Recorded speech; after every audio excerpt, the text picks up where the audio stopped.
illustrate something with the push bullet after. So in the log of all of your notifications, and of course, I'm showing front door sensor notification, but I also set a custom message. So door sensor trigger sensor equals 4.3 volts. So that kind of front door, garage door, back door, all doors in my house here are being monitored. And not just on my smartphone, push bullet has an extension for browser. So if you use Google Chrome, you'll see a little notification pop up there as well.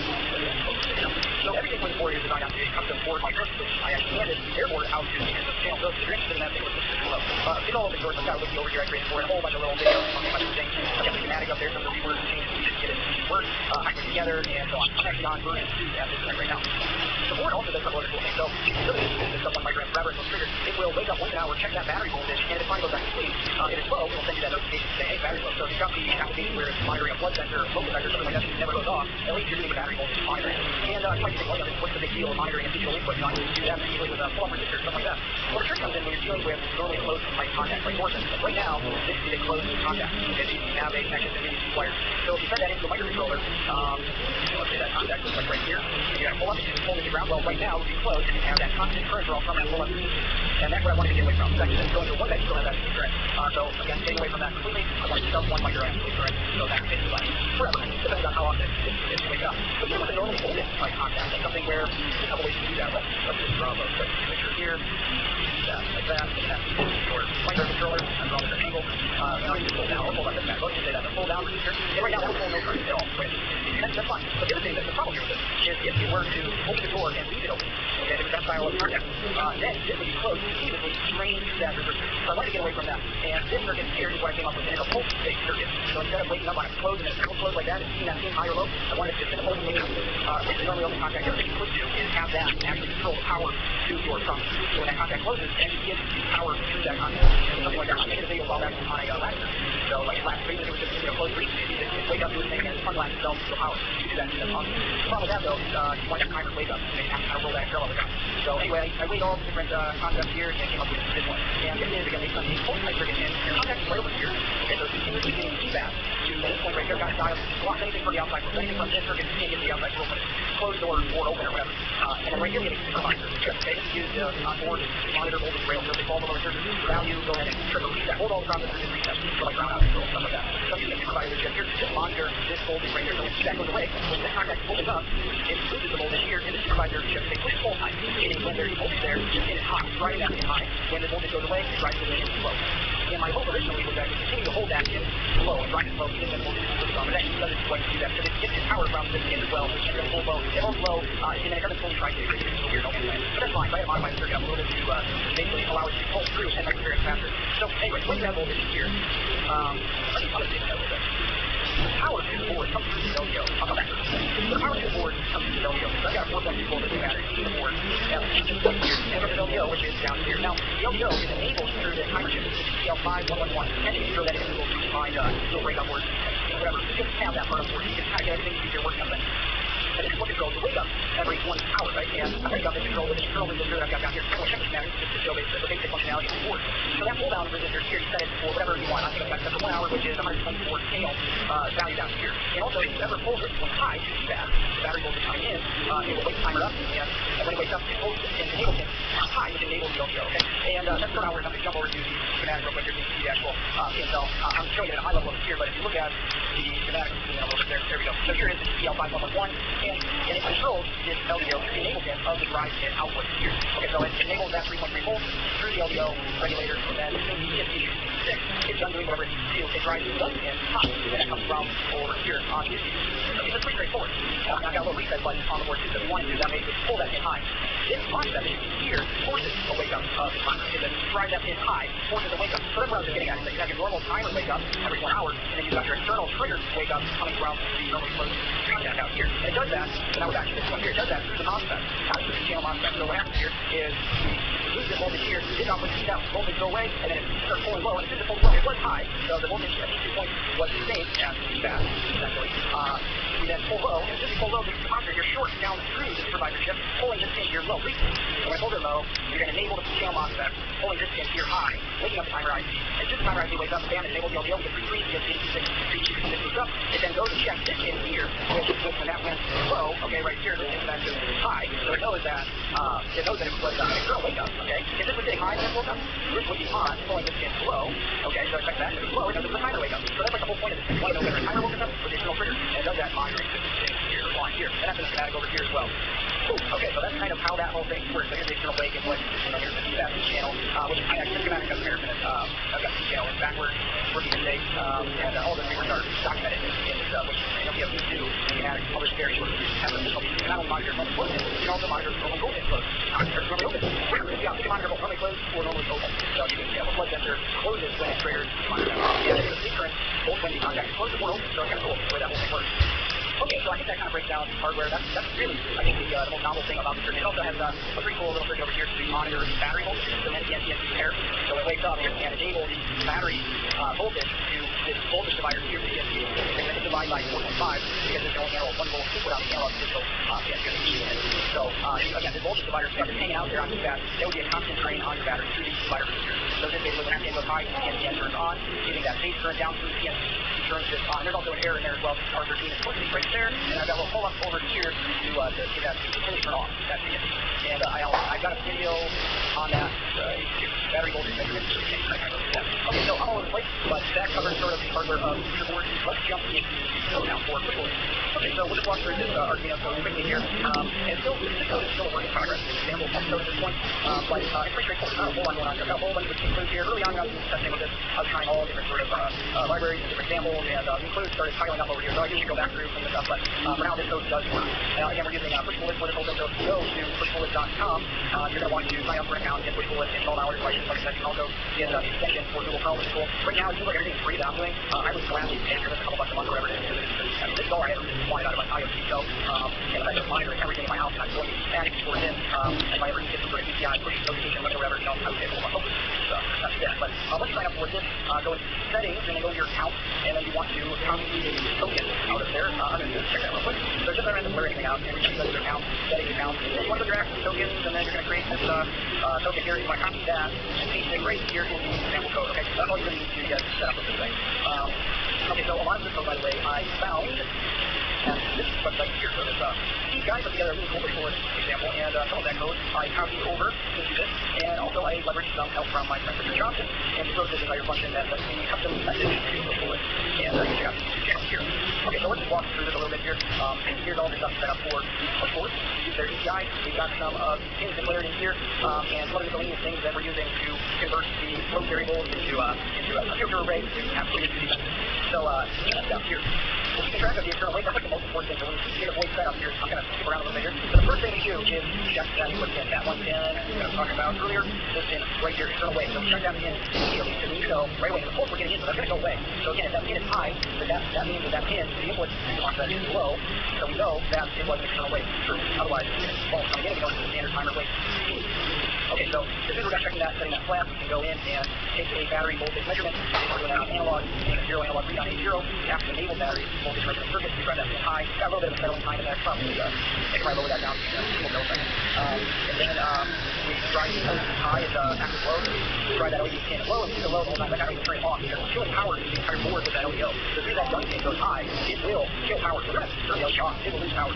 Then taking the young pin and make that output. And then we print out some plug information here. So if it wasn't external wake, let us know if it's trigger monitor. If it wasn't the timer wake, and if the battery voltage is good, so actually, so that's what I'm doing here. Driving that young pin high.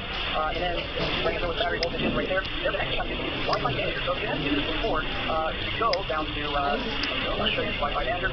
So this is library manager, Wi-Fi, and there we go.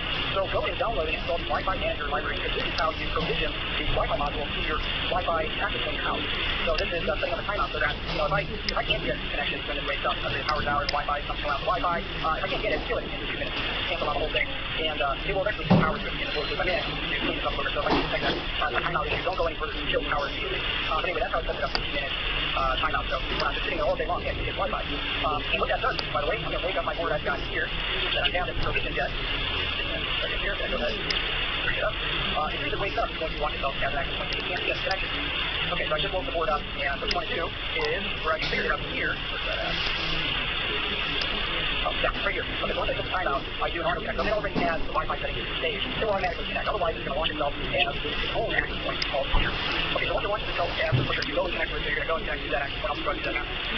And then if you open up Google Chrome or something like that, you go like Google.com, and you kind of like a hotel network, it'll automatically redirect you to this configuration page. And the IP address is 192.168.4.1, and then you can configure the Wi-Fi with these three resources. But this will show you all the access points in your area, put someone you want to connect to, but that's within the right zone. Okay, so it's that, and I can see here the Google Chrome notification for the full extension. I got the back door sensor trigger. The door sensor trigger at 4.3 volts. Now let's do the same thing by force weight. Let's do that. Let's do that. Press the button this time, and it's probably just going to go very quick. This and then give me the notification. As we get the battery voltage, it's too high. I'm going to lower the voltage. 3.2 volts. Wake it up again. Okay, there we go. There was a problem there. We can see battery voltage running low, 3.3 volts. I'm trying to trigger it there on the low battery voltage. But anyway, that is how that works. And now it's connected. But really, what's interesting with this whole code here is how it handles that notification. So once it actually gets the connection, we do this little tweak. We'll print out the Wi-Fi details.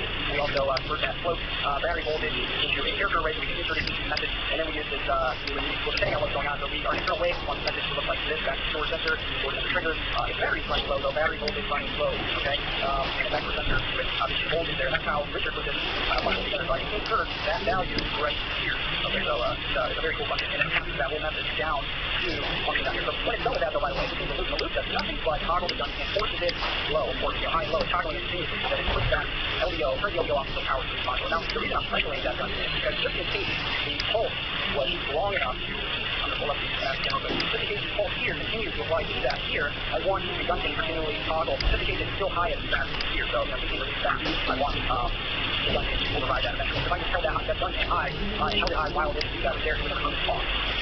Okay, so anyway, let's get into this point. I'm not going to get into the details of it, but you see that we have the message, the title, the type, and then, we already constructed that message up there, but here basically we're creating that message into a character array to use in each post down here. See, and that's how it's all created there to satisfy the API when it comes out. So, very cool. That's all that's is bring that access token in right here. So, you set it up basically just like that, and you can data out to all your licenses for service. And we'll talk about the same sort of thing. It's pretty much the same code here to push notifications for messages to Slack as well.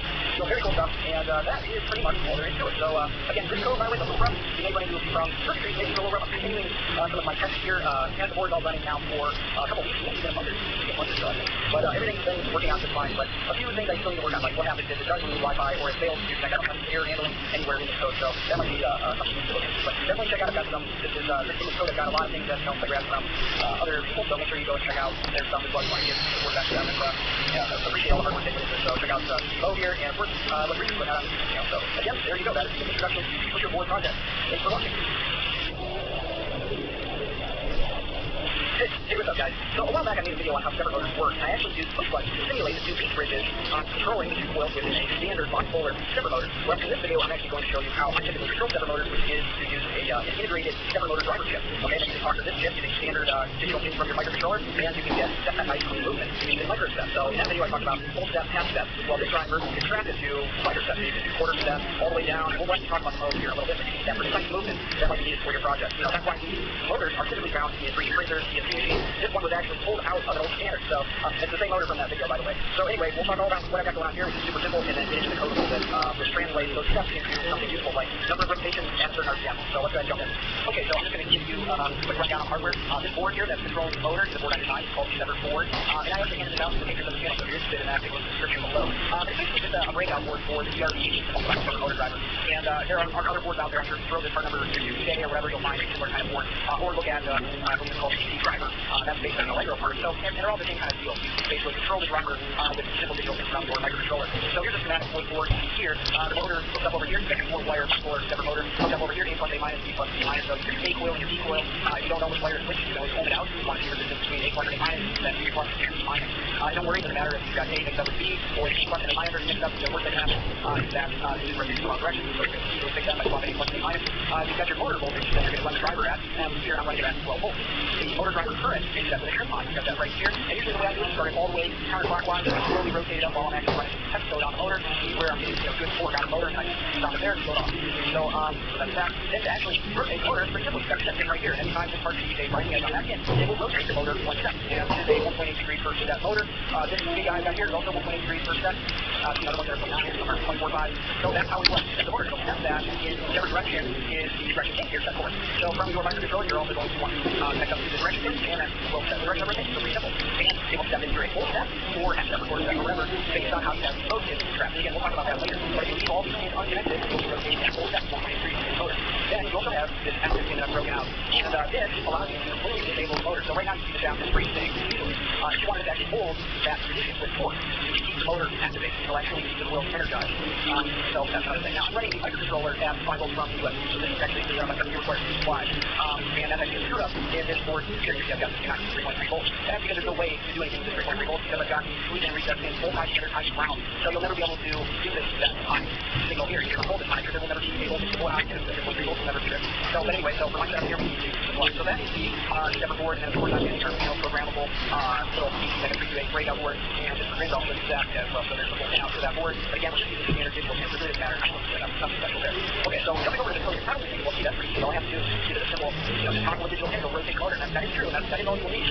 But you want to rotate the machine, because you don't want conditioning type stuff, like rotate exactly some number of degrees or some rotation at a very specific speed. So I've got some test code here with a little function here that you basically use just that. You give it a rotation and an RPM, and it'll take care of the rest for you. So for example, here, let me just show you real quick what this will do. So we wanted to just rotate this at 100 RPM, like that, and we just do one rotation at something, so basically do that, and upload that. And then have the rotation at 100 RPM. Then you can do other things like let's rotate 100 RPM, and then wait a second, and then do the same thing, but this time in the other direction. So minus 1 rotation, and do that. There we go. And that. So that's kind of cool. And you still have the digits there, tachometer hooked up over here before. I was using that so I could actually measure the RPM to get how accurate I was actually able to get this motor to spin. So anyway, I got that out of the way though. So now I'm just going to briefly go through this code. But before I do that, let me show you the calculations you need to set this.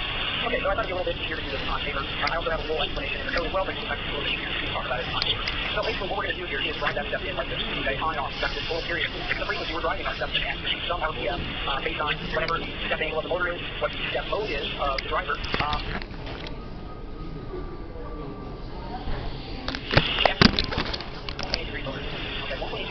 So how many more steps are in a rotation? A greater rotation by that 1.8 steps. If the driver is set up to run at 10 steps, you're going to double that, so it's 400. So you see the code now is a bigger one. So 0.5 in for each step mode. So we take that value divided by each step mode. 0.5, that gives us 400 steps. So that's just an example here. We're going to be quarter steps, we're going to be one full steps, and you put a 1 in there, so we get 200 steps per rotation. So what's important to know is second per step, because that's what we're actually driving at. Not second, but microsecond, that's easy to convert. So we need to convert this to the speed we want to run at. Higher RPM, let's convert that to second per step. So right here we have the rotation per minute. So this is the value right here.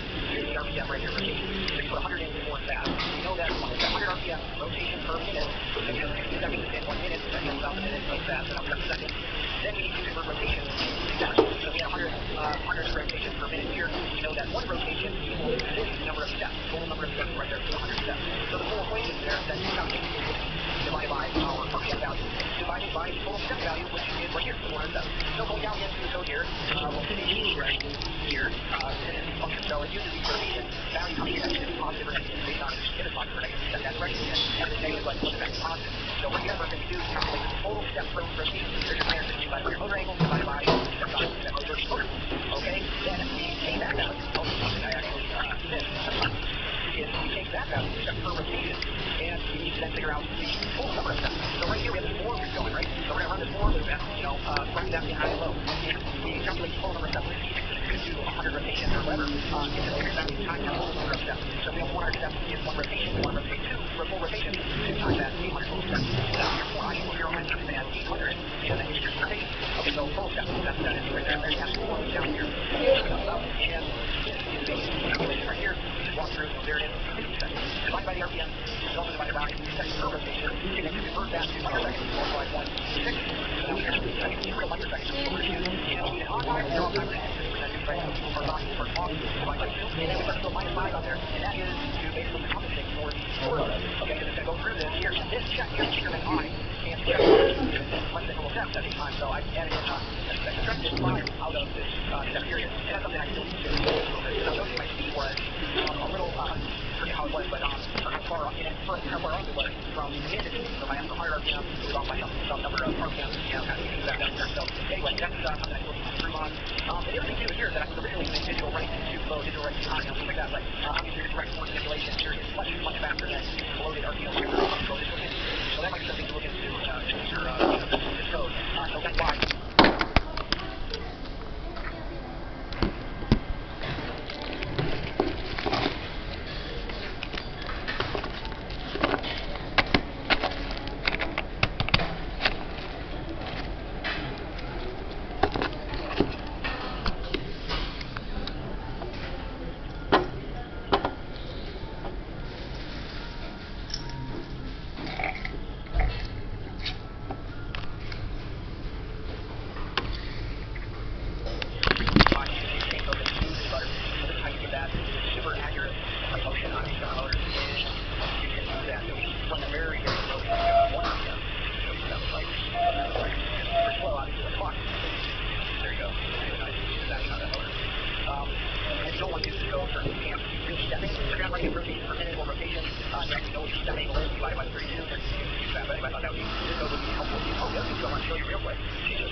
It will actually ramp up RPM on 10 RPM every single time, and it only, you can hear every rotation is actually increasing at 10 RPM, and then rotating 20 turns at 500 RPM, and then it ramps back down to 200, and then you put that over and over again. So you can get a pretty good speed. I'm stalling this one out. It's going to drive a little bit harder, but anyway, there we go. So anyway, just another way that I will shift there to drive these motors. And I'm just releasing this code kind of as is. Oh boy, pretty clear out of board. So anyway, that's just a quick video there on how it works with these fully integrated seven motor drivers. Thanks for watching.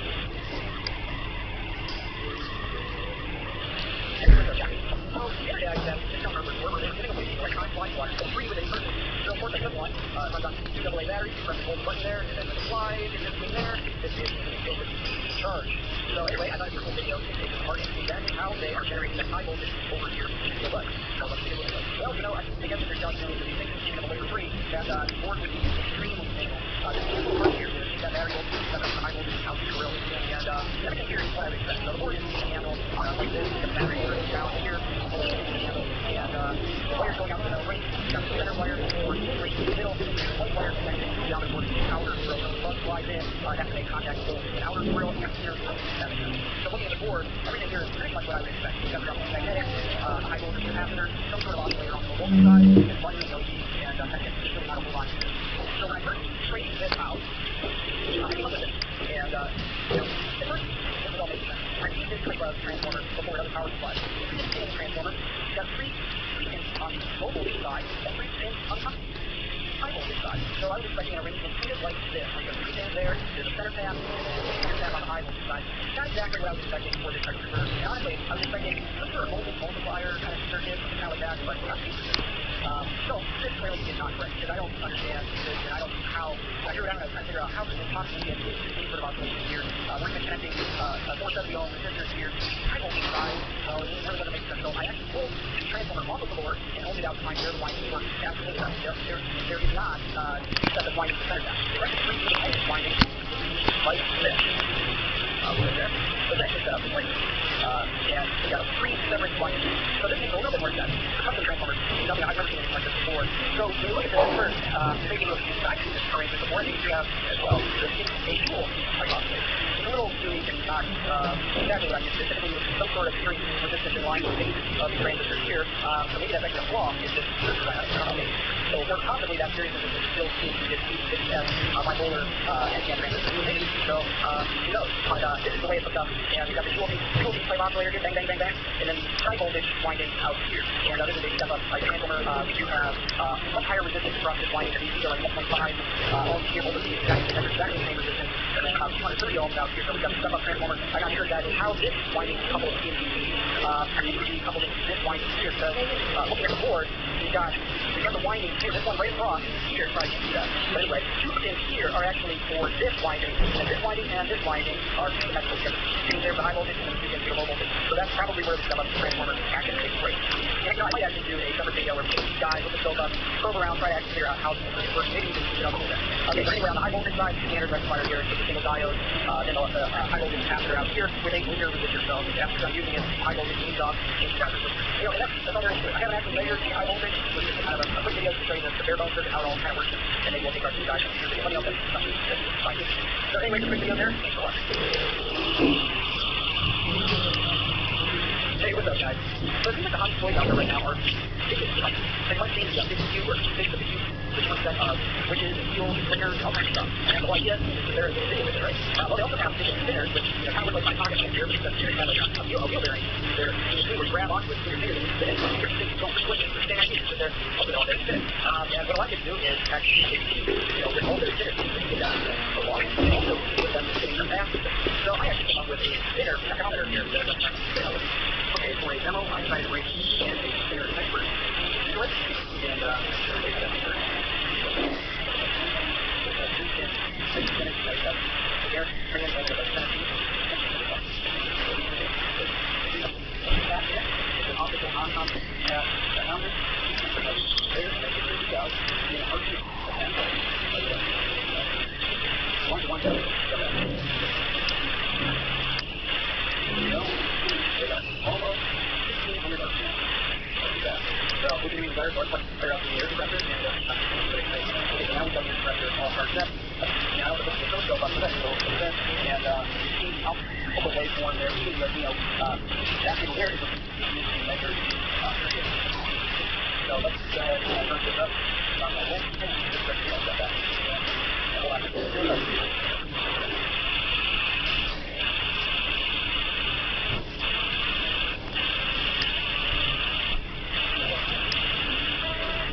RPM there.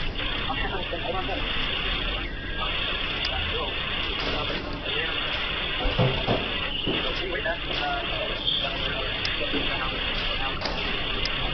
Okay, so let's just take a quick look at the board and talk about how it works at a high level, and then I'll pull out the schematic and we'll go through it in detail. But basically, what we have here is a straightforward circuit, and this is built just using components I have running around. So if I were to do this again and design it specifically for this application, I may do things a little differently, and I'll talk about those things as we work through it. So over here we have the actual circuit, and it's made up of two components, really, a blue LED and a photodiode. I'll link you to the description below for specific photodiode. And so the LED and the photodiode are wrapped up in electrical. So I've got electrical tape wrapped around the blue LED and the photodiode, and then take both of those together. And really what I wanted here was not to have any of that blue light get into the photodiode unless it was reflected light off of something sitting over it. So that's kind of how that works. And then from the photodiode, we're feeding that into a comparator circuit over here. And the comparator circuit is a waveform upward from photodiode section here. It's not perfect square wave, it's actually kind of an ugly wave waveform. So it's not going all the way 5 volts, it's all the way around. It's not really nice smooth edges on it. So the comparator circuit basically takes that waveform and converts it into a nice square wave that we can then feed into the microcontroller over here and do an input capture on. We're going to do input capture on the microcontroller. Over here, this is the Micro 18328 player there. This is a put that back in there. So this is a Arduino compatible with the Arduino IDE, little microcontroller board. You can check out the description below. So anyway, that feeds into the input capture pin over there, which is digital pin. And the 7-second LED here, 7-second displays, just the module you can get on eBay or Amazon or whatever. I'll link where you should, but some things on the back, like this video on that not too long ago, and I'm not really going to talk about that much because all of that was copied straight from that video. Okay, so that's sort of how it works, and again, it's based on that reflected light down. So you see I'm waving a piece of paper here over top, the blue LED there, the photodiode is about that, and it's essentially just, it's measuring the time between those two rising images. And based on that, we can determine the frequency that we can figure out the RPM rotation per minute. And since the spinner has 3 pins on it, we can take the RPM and divide by 3, right? Because it would have 3 rising edges per 1 rotation. Okay, so let's take a quick look at the schematic here. We're going to make it a little bit more instructive. So it's just a hand-drawn schematic here, but it's good. So I got the blue LED over here. We're driving it 3 parts. Right? It's right around 20 milliamps or so. I don't know what the spec is on this LED, so you're going to build it up yourself. Maybe not even a blue LED is the best. In fact, I think one of the things I'm going to try next time would be to use an infrared LED or an infrared phototransistor instead. And then maybe you can do like a gap microcontroller or a clock. Like I said, you've got the LED and the phototransistor integrating to be instead of using a reflective system like I've got now. So anyway, what I've got here though is we got running out around. The blue LED is sticking out here, the photodiode is sticking out, and they're all taped together. So the LED is always on. Anytime this sees the light, in fact, doesn't even have to see blue light. That's the other problem with circuits. If you're outdoors or you've got, you're in a room with a lot of light, this may force a trigger off of the ambient light or work in the opposite way, so that you're getting the rising edges in between the pin rather than on the pin edge when it's reflecting the light down. So you're seeing the light through the pin as it's spinning, if that makes sense. So the photodiode here though, when it sees that reflected light, it pulls this signal low. So I've got 100K ohm pulling there, very light to pull up, so you pull this down very easily based on the ambient light. And you'll have to see this on the scope. So that's kind of cool. So very testing out, sitting this, looking at this thing here on your phone scope, and kind of ugly waveform, but you do have a consistent type waveform that you can feed in and clean up with a converter circuit here. Okay, so this is a converter. It's a standard channel for op-amp configured converter. You can get op-amp specifically designed to be used for converter systems like this, but anyway, I use NC42 running at 5 volts. I also have a little 0.1 microfarad converter across 5 volts and ground. So feeding this, the negative input there from the photodiode circuit, and the positive input from a trip locker. So from so from the trip locker, you're actually able to set that threshold, right, of where you want the output to trigger this converter. So basically, anytime this signal is lower than this signal, so the positive signal wins, so this goes high, right? And the other way around that, so if this is ever higher than this, is then lower the output. So hopefully that explains how that works. And yeah, we cool. I actually have a scope here. I was looking at the input versus the output. You see this ugly waveform on the input. Now you get a frequency measure on it, so and then also looking at the output at the same time. And then you can see the ugly waveform turning into a nice clean square wave output here. And here is that red LED hooked up to the output just for basically debugging purposes. You know that it's working. And then that is feeds into digital PMP on the RPM. That whole system is pretty straightforward. Yeah, I'm going to try to get you over here to the trim line. So this is the 1/3 pin right that's center pin on the trim line. So that's 5 volts ground. So you're moving that signal here from 5 volts down to ground. And that's critical exactly where that is. So yeah, when you look at that, I also thought about adding some filtering right in this section possibly, or maybe even doing the filtering, also getting rid of the converter to feed this into a converter type buffer. So that could work as well. So I'm going to keep this circuit on my breadboard for a while here and try out different things and I'll revisit this.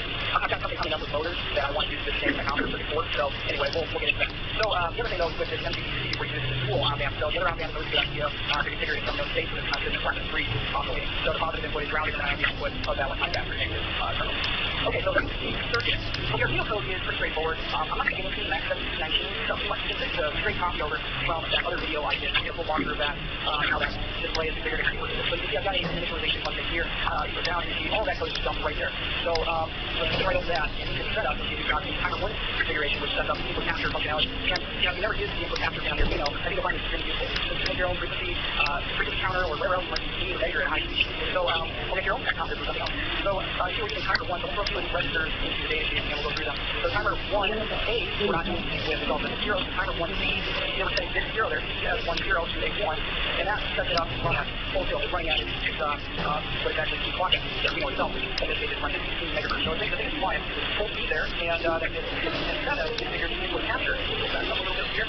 The 6 actually configures input capture triggered on the edge of that speed, and then bit 7 enables input capture noise canceller. So basically all this does is it requires that being high for 4 samples there before it actually goes and does triggers the error.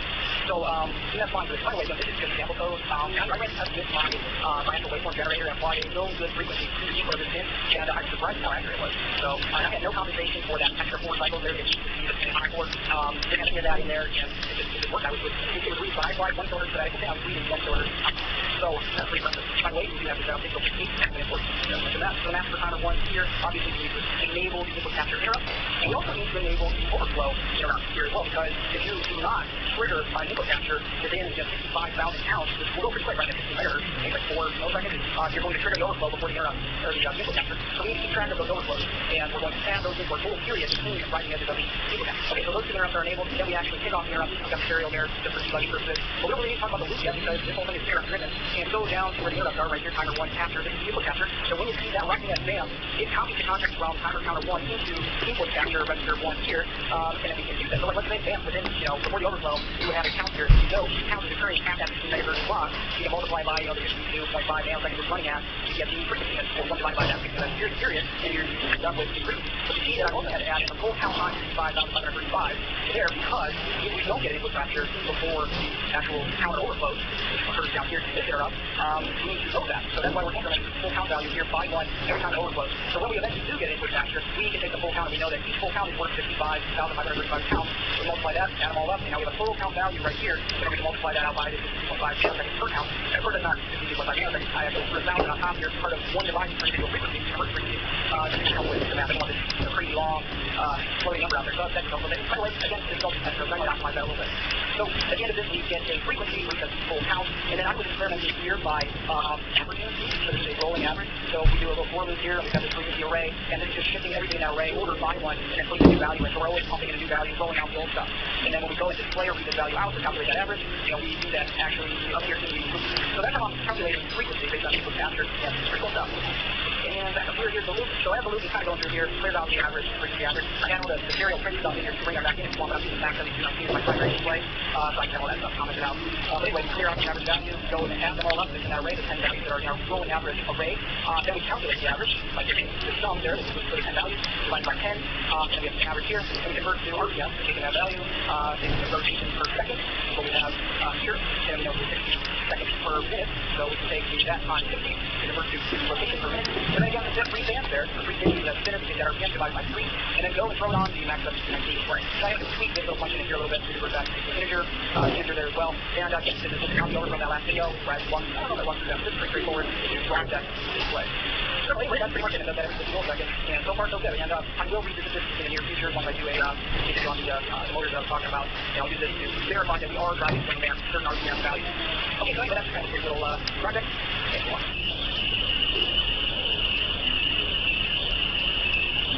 Hey, what's up, guys? So if you're anything like me, every time you do 4 or 5